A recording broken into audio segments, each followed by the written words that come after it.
চারদিকে পুজো পুজো গন্ধ, তাই আজ আমি চটপট তৈরি করে ফেলছি চটজলদি ভোগের পুষ্পান্ন।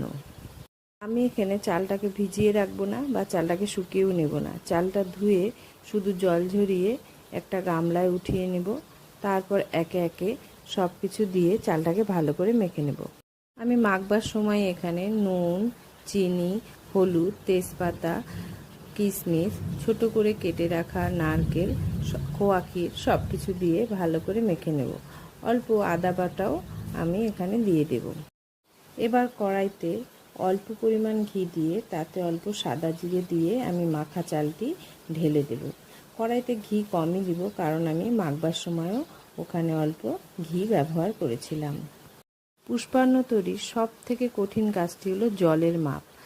চালটা আমরা যতটা নেব জলটা ঠিক তার ডবল নিতে হবে। কিন্তু যদি নতুন চাল হয় তাহলে জলের পরিমাণটা একটু কম নিতে হবে, আর পুরনো চাল হলে জলের পরিমাণটা একটু বেশি নিতে হবে। জলের পরিমাণটা যখন আমরা ঠিকঠাক নিতে পারবো তখনই কিন্তু পুষ্পান্নটা খুব সুন্দর ঝরঝরে তৈরি হবে। জলটা দেবার পর আমি তাতে কিছু কাঁচা লঙ্কা চিড়ে ঝালের জন্য দিয়ে দিয়েছিলাম। এখানে আমি খুব বেশি ঝাল দেব না, পুষ্পান্নটা একটু মিষ্টি মিষ্টি ভালো লাগে।